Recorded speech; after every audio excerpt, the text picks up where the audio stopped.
Contents of parts 8 and 9. Section 1. Analyzing the wisdom behind mut'ah marriage and the harms that have resulted from banning it. Section 2. Explaining the many types of temporary marriages invented by the Sunnis in order to replace the natural need of society for mut'ah marriage. For example, Misyar, Misyaf, misfar, zawaj friend, zawaj biniyat al-talaq, etc. Section 3. Different possible applications of mut'ah marriage. Section 4. Common misconceptions about mut'ah marriage. Section 5. Instructions on how to perform a mut'ah marriage. Section 1. Analyzing the wisdom behind mut'ah marriage and the harms that have resulted from banning it. Allah Almighty, with His infinite wisdom, has sanctioned the institution of temporary marriage due to His accurate knowledge of society's needs. He has installed a full marriage system to organize the relationships between the two genders and hence organize the family life. Temporary marriage is one part of this full marriage system and is a solution for society. The disablement of any part of the marriage system would definitely give rise to many unlawful alternatives to replace the society's natural need for that lawful institution. These unlawful alternatives result in the destruction of the marriage system which governs the family unit, that is essentially the cell of the society. If the cell is destroyed, then the whole fabric of the society gets destroyed, and this is what we witness today. Prohibiting what Allah made lawful is just as bad as legalizing what He has made unlawful. Both cases constitute tampering with the religion and challenging God's infinite wisdom. Psychologists and criminologists are unanimous that the poverty and lacking are the root causes of all evils in the society. The prohibition of the lawful institutions actually institutes for lacking, creating deprivation, desperation and poverty, the very problems that religion has come to combat and eradicate. Imam Ali said, if Umar did not forbid mut'ah, then no one would have committed fornication except the very evil. And he also said, no one would have committed fornication except very few people. Each time one door of halal is closed, many doors of haram are opened as a result of that closure. This phenomena has been repeatedly demonstrated in the societies throughout history. Whenever people prohibited an institution that God has made lawful, the society automatically replaced it with many unlawful and destructive alternatives. For example, the Catholic priests who prohibited marriage on themselves were struck with an enormous chain of scandals related to sexual deviation. Their natural human need of marriage and sexuality was replaced with various forms of sexual deviations, including fornication, homosexuality, and child molestation, let alone the dangerous complexes that they develop as a result of the self-imposed deprivation and abstinence. Another example of this phenomena is the prohibition of the lawful polygyny, in which religion has sanctioned, encouraged, and even obliged in many different situations. The so-called monogamy system which is enforced today, even though labeled as monogamy, in reality it is anything but monogamy. The lawful polygyny, which is a natural need of society, was automatically replaced with extramarital affairs, female prostitution, and many other forms of sexual deviations. Married men constitute the majority of the customers of the global female prostitution market. Some statistics showed that 50% of married men end up committing adultery, and this is not even including those of them who intended to do so but actually failed to do it, nor does it include those of them who fell into lower forms of sexual deviations other than what could be defined as adultery. This phenomena, where destructive alternatives replace the banned lawful institutions, actually applies to the bans placed on early marriage and temporary marriage as well. The prohibition of early and temporary marriage has resulted in alarming disasters amongst the youth and adult population. The youth reach their biological age of marriage at puberty. However, they are legally and socially denied the right to marriage for many long years after their puberty and biological readiness for marriage. In this long period, they are very likely to fall into various forms of emotional and sexual sins and develop complexes resulting from the deprivation, desperation, and prohibition that they face during that period. For example, statistics show that an alarming 43% of the Muslim youth end up fornicating before marriage. This is only one example of the many harmful consequences resulting from prohibiting the lawful institution of temporary marriage. There are dozens of other harmful consequences, some of which we will discuss later. Section 2. Sunni temporary marriages invented to replace mut'ah. The mut'ah marriage solution is totally absent from many societies, and particularly the Sunni societies who have prohibited this type of marriage. Their prohibition of it resulted in the invention of numerous types of temporary marriages to replace the society's natural need for it. Some examples of these marriages which were invented to replace the sunnah of mut'ah marriage are as follows: الزواج بنية الطلاق، زواج المصياف، زواج عرفي، زواج مسيار، زواج misfar، زواج فرنس، زواج وزواج وزواج. إذا كانت الحاجة أم الاختراع في العلم، فما الذي أدى إلى طرح كل هذه الصيغ من الزواج في الواقع؟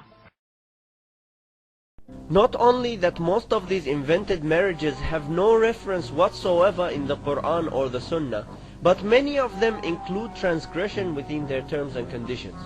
We will go through these marriages and highlight the problematic elements involved in each of them, if any exists. The first one is zawaj biniyat al-talaq, which means marriage with the intention of divorce. This is a permanent marriage which is made temporary by using divorce to terminate the contract after a specified period of time. However, the intention of divorce must be kept hidden from the wife. This marriage was allowed by Abdul Aziz bin Baz, the former Grand Mufti of Saudi Arabia and the global Salafi movement. Here is the fatwa on his official website. The question was asked: I'm a Syrian citizen who is working in Saudi Arabia in Riyadh, and I want to do marriage with the intention of divorce. What is the Islamic rule for this? I want to divorce when I finish the work and then travel. The answer: there is a difference on this issue, but the majority say that it is permissible, because the intention is only in his heart, and there is no condition made with the wife or her family, so it would not be regarded as mut'ah. This is a legitimate marriage according to the majority of the scholars, and the fact that he intends to divorce in the future does not affect the legitimacy of the marriage. Divorce is allowed for him when he needs it, as long as he doesn't make it into a condition. If he makes a condition with the wife that he will divorce her after a specified period of time, then this would become the haram mut'ah. As long as the intention of divorce is only between himself and God, and there is no announcement of this condition, then this is right according to the majority of the scholars. This fatwa is also documented in Ibn Baz's book Masail al-Imam Ibn Baz, Dar ibn Hazm, the first group, page 185, questions 530 and 531. In question 531, they specifically ask him, doesn't marriage with the intention of divorce constitute cheating the woman? He answers, no. The second one is Misyar marriage, which means occasional visit marriage. It is derived from the word sayyara, which means to visit someone occasionally. In this marriage, usually a marital condition is made on the wife to give up her right to the compulsory sustenance by the husband, i.e. to forego her right to the compulsory nafaqah.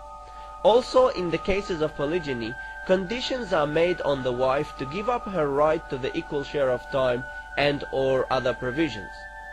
These marriages are usually done in secrecy and are of a temporary nature, as they get terminated by divorce after a specified period of time. Misyar is rampant in the Gulf countries and especially in Saudi Arabia, and there are many active matchmaker websites dedicated specifically to this type of marriage. One example of this is Misyar Online, as you can see here. It has thousands of active members as well as 170 different matchmakers and offices all over the countries of Saudi, Emirat, Qatar, Kuwait, Egypt, Turkey and Morocco. Another website is Misyar Online with a slightly different spelling. It shows 2.4 million people have visited the website, as you can see here. Another one is golfmisyar.com, as you can see here. This website says in one of its rules that it is dedicated for people from the Gulf only and that it is for Sunnis only, as you can see here. The third one is Zawaj friend marriage.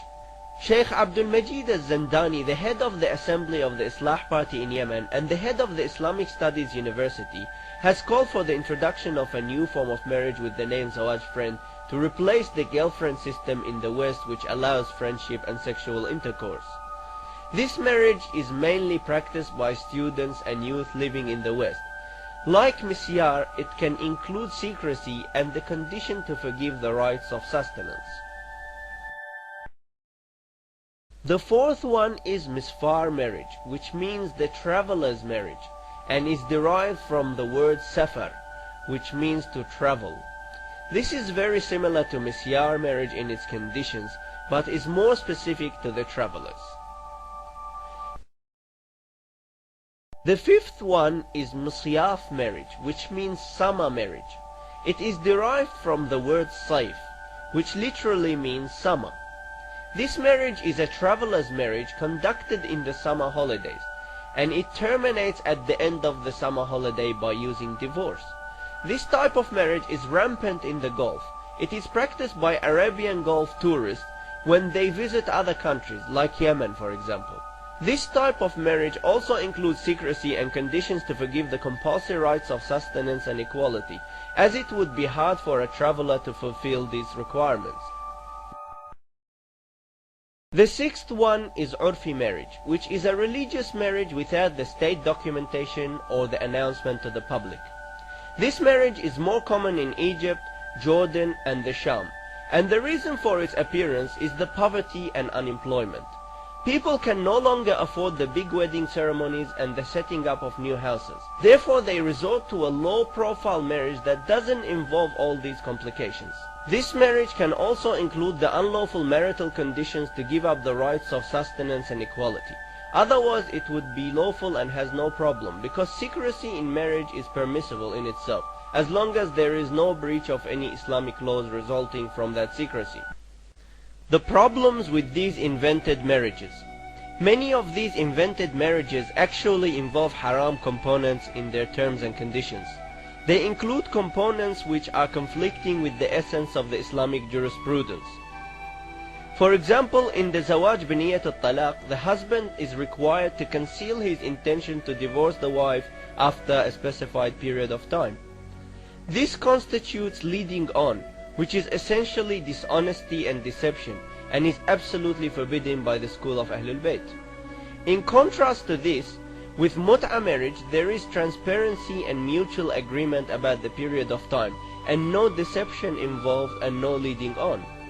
Also, in the case of mut'ah, the separation does not need to involve divorce, which is highly discouraged in Islam. This is because mut'ah simply ends with the expiry of the designated period, without having to terminate a permanent contract by divorce.